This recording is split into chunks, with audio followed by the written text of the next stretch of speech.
hello guys welcome to my blog guys আজকে আমি জঙ্গলে আইছি এই গাছেতে ফল পারুন এই ফলটির নাম কি এটা তোমরা জানো নি এটি খাইতে গেলাম সেই স্বাদ পাকলে তো একবার স্বাদ দেহ গাছটা কি সেরা এর মধ্যে ভর্তি ফল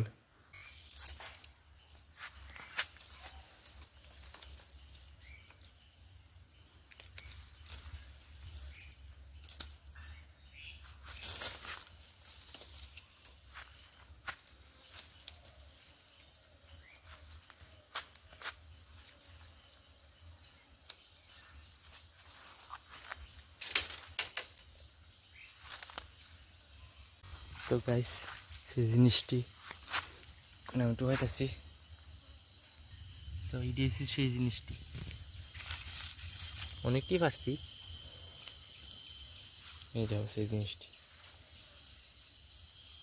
অনেকটি পারছি ওই দেখো গাছ তোমরা দেখতেছো না মনে গাইস ওই দিক একটা ফার্ম ওখানে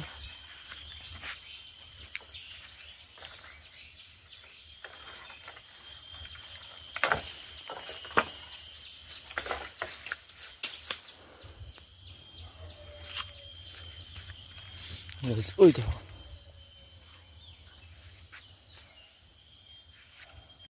এই দেখো গাইস দেখো গাইস আরেকটা পাইছি দেখো গাইস এদিকে ফাঁক না সাইজ দি দেখো